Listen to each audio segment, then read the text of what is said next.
So get ready for a bit of a two-wheeled adventure with us on the program today. Welcome to CNB. I'm Siddharth Nayak Partnkar. You've had a glimpse of a whole lot of bikes that are coming your way over the next 30 minutes, and we will start with the most anticipated one perhaps.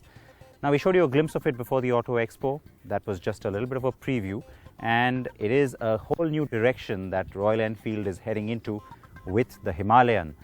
Does the bike live up to its hype? Does it deliver in terms of all the performance parameters it needs to? Bala rode it. Here's the review.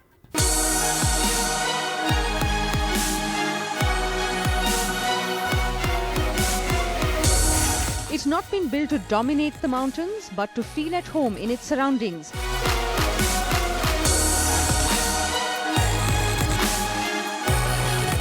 That is what the Royal Enfield Himalayan stands for. An affordable and unintimidating adventure tourer, and an adventure is exactly what we got on our test ride.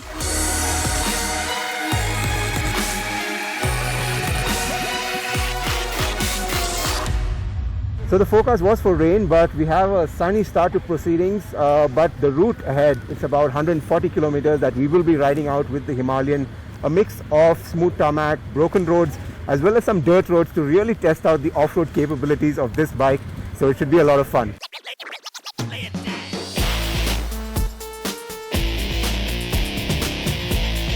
But the morning sun quickly gave way for rain, snow, icy winds. But the Himalayan didn't look too unnerved by it at all.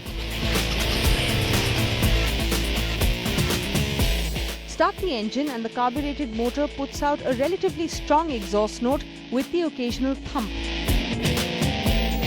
Our 140-kilometer route around the hills of Shimla was a mix of smooth yet slippery tarmac, dirt roads and even a water crossing. At just over 24 horsepower, the Himalayan might sound underpowered, but it's not unless you ride long at breakneck speeds. Having said that, with the extra luggage and load or a pillion, we have to see the underpowered critique holds true for the Himalayan.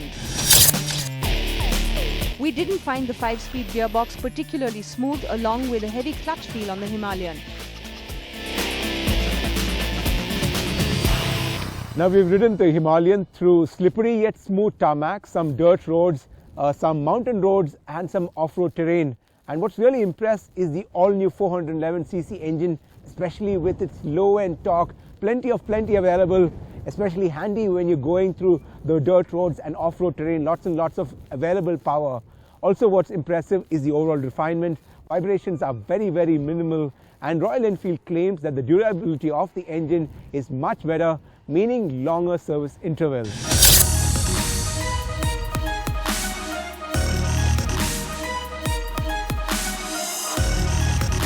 Given the harsh weather and road conditions, the handling on the Himalayan was going to be crucial.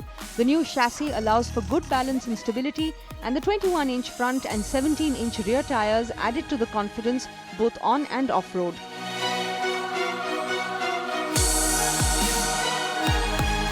We did find the front disc brakes quite progressive and quite handy in the hilly road descents.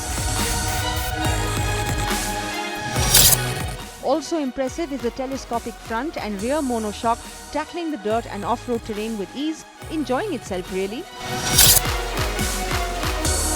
From the looks of it, the Himalayan gets a simple, unintimidating design that can be a bit misleading.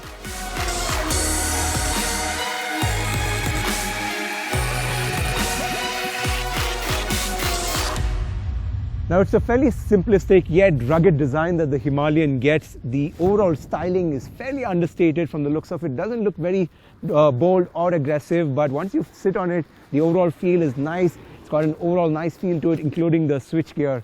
Also, what makes a world of difference is the seat height, which is extremely low and gives a nice, easy riding stance. It's a slightly tall bike, but doesn't weigh that much, about 183 kilos. And also these big 21-inch wheels on the front does make a world of difference in the overall handling, especially useful in long rides.